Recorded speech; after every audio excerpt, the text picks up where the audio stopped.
Afrika sering disebut sebagai tempat lahirnya peradaban, tetapi ketika berbicara tentang kerajaan besar di masa lalu, kebanyakan orang hanya mengenal Mesir kuno. Namun, bagaimana jika ada peradaban lain yang tak kalah hebat, tetapi seolah-olah dihapus dari sejarah? Kerajaan Kush, sebuah kekaisaran yang pernah menguasai wilayah luas di Afrika Timur Laut, memiliki piramida lebih banyak dari Mesir, teknologi besi yang canggih, dan bahkan pernah menaklukkan Mesir serta memerintah sebagai Firaun Hitam. Namun, mengapa nama mereka jarang disebut dalam buku sejarah? Apakah ada yang sengaja menyembunyikan peradaban ini? Dalam episode kali ini, kita akan menelusuri jejak kerajaan Kush, mengungkap kejayaan mereka, membahas misteri yang menyelimutinya, serta mencari tahu mengapa sejarah dunia lebih banyak menyoroti peradaban lain. Apakah ini hanya kelalaian akademis, atau ada sesuatu yang lebih besar di baliknya?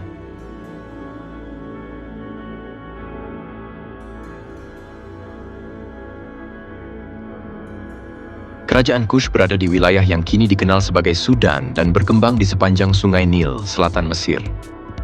Menurut catatan sejarah, Kush telah ada sejak 2500 sebelum Masehi dan berkembang sebagai peradaban yang kuat selama ribuan tahun. Salah satu hal yang membuat Kush unik adalah hubungan mereka dengan Mesir. Selama berabad-abad, kedua peradaban ini saling memengaruhi, kadang sebagai sekutu, kadang sebagai musuh.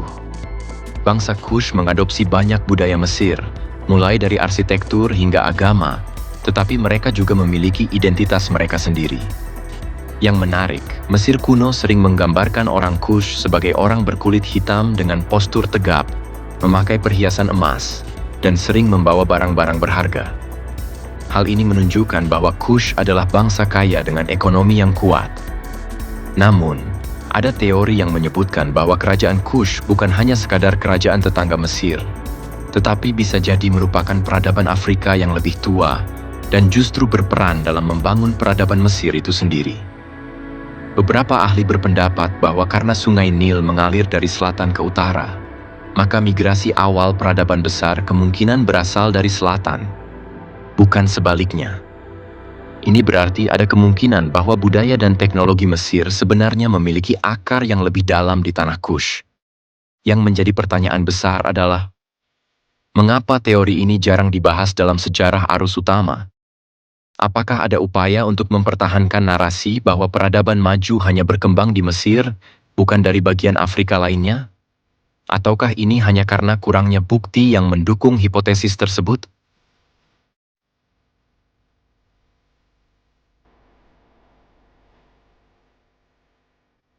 Sekitar abad ke-8 sebelum Masehi, terjadi sesuatu yang luar biasa. Orang Kush bukan hanya sekadar tetangga Mesir, tetapi mereka justru menaklukkan Mesir dan menjadi Firaun.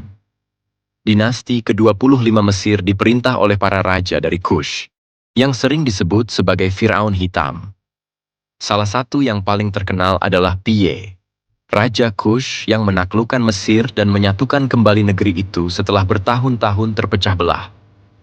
Selama pemerintahan mereka, Mesir mengalami kebangkitan budaya besar-besaran. Para Firaun Kush memugar kuil-kuil kuno, memperkuat ekonomi, dan menghidupkan kembali ritual-ritual spiritual yang telah lama ditinggalkan.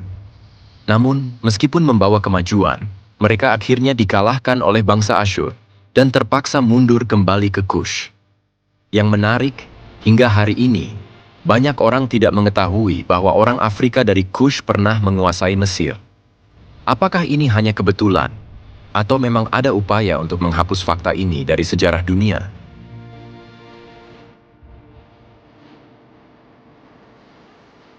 Jika berbicara tentang piramida, kebanyakan orang akan langsung berpikir tentang Giza di Mesir. Namun, tahukah kalian bahwa Sudan, bekas wilayah kerajaan Kush, memiliki lebih dari 200 piramida yang masih berdiri hingga hari ini? Piramida Kush yang berada di Meroye memiliki desain yang lebih curam dibandingkan dengan piramida Mesir. Namun, hingga kini para arkeolog masih bingung tentang bagaimana dan mengapa piramida ini dibangun. Beberapa teori mengatakan bahwa piramida Kush berfungsi sebagai makam para raja dan bangsawan. Sementara yang lain percaya bahwa piramida ini juga digunakan dalam ritual spiritual. Namun, yang paling menarik adalah Mengapa piramida Kush jarang disebut dalam kajian sejarah dunia? Bahkan dalam banyak dokumenter dan buku sejarah, peradaban yang memiliki ratusan piramida ini nyaris tidak pernah dibahas. Apakah ada pihak tertentu yang berusaha menyembunyikan keberadaannya?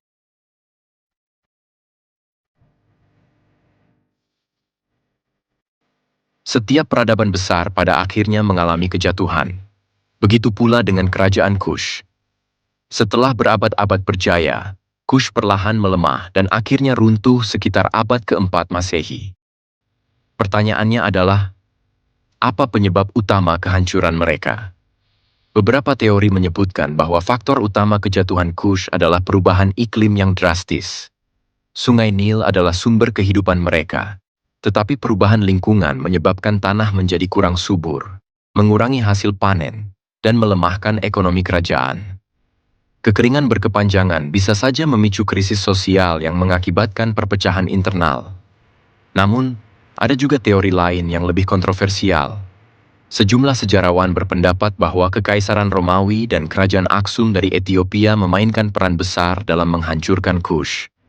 Aksum, yang berkembang menjadi kekuatan besar di Afrika Timur, menyerang ibu kota Kush, Meroe, dan menghancurkan pusat kekuasaan mereka. Ini adalah salah satu contoh bagaimana perang dan persaingan geopolitik mengubah peta kekuasaan di Afrika kuno.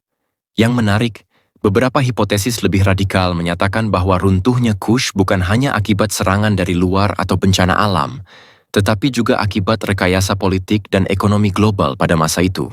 Ada anggapan bahwa jalur perdagangan utama yang sebelumnya melewati Kush sengaja dialihkan ke wilayah lain, membuat kerajaan ini perlahan kehilangan sumber daya dan pengaruhnya.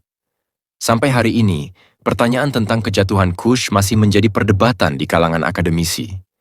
Apakah mereka benar-benar hancur akibat faktor alam, atau ada peran kekuatan besar lain yang ingin menghapus jejak kejayaan mereka dari sejarah?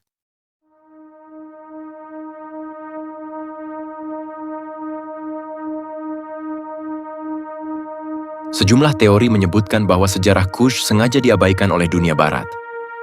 Alasannya?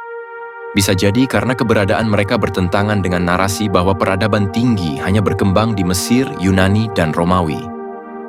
Teori lain menyatakan bahwa era kolonialisme memainkan peran dalam penghapusan sejarah Kush. Ketika bangsa Eropa menjajah Afrika, mereka mungkin memiliki kepentingan untuk menutupi fakta bahwa Afrika pernah memiliki kerajaan yang maju dan mampu menaklukkan Mesir. Jika teori ini benar, berarti ada lebih banyak yang belum kita ketahui tentang sejarah Afrika kuno.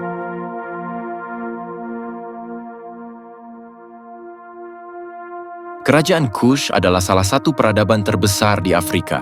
Tetapi mengapa namanya tidak setenar Mesir atau Romawi? Apakah ini sekadar kebetulan, atau ada upaya untuk menyembunyikan sejarahnya? Sejumlah teori menyebutkan bahwa peradaban Kush sengaja direduksi dalam catatan sejarah karena dominasi narasi kolonial. Pada abad ke-19 dan 20, banyak akademisi barat lebih fokus mempelajari Mesir dan Yunani dibandingkan peradaban Afrika lainnya. Hal ini menciptakan persepsi bahwa Afrika di luar Mesir tidak memiliki sejarah yang signifikan. Padahal, banyak bukti menunjukkan bahwa Kush memiliki teknologi, militer, dan sistem politik yang kompleks. Selain itu, ada teori bahwa banyak peninggalan Kush sebenarnya telah diambil atau disembunyikan oleh kekuatan asing. Artefak-artefak Kush ditemukan di museum-museum besar dunia, tetapi hanya sedikit yang dikembalikan ke tempat asalnya. Ini memunculkan pertanyaan besar. Apakah ada fakta sejarah yang sengaja tidak diajarkan? Menariknya, beberapa penelitian terbaru menunjukkan bahwa pengaruh Kush mungkin lebih besar dari yang kita duga. Teori ini menyebutkan bahwa sistem pemerintahan, arsitektur, dan bahkan aspek budaya yang berkembang di Mesir mungkin berasal dari Kush lebih awal. Jika benar, maka kita harus melihat kembali sejarah Afrika dengan perspektif yang lebih luas. Jadi, apakah Kush benar-benar hanya kerajaan kecil yang akhirnya runtuh? Atau ada bagian dari sejarah yang belum sepenuhnya terungkap? Apakah ada pihak yang ingin memastikan bahwa kejayaan Afrika kuno tetap tersembunyi? Apa pendapat kalian? Berikan komentar dan jangan lupa subscribe agar tidak ketinggalan investigasi kami berikutnya di Void Century.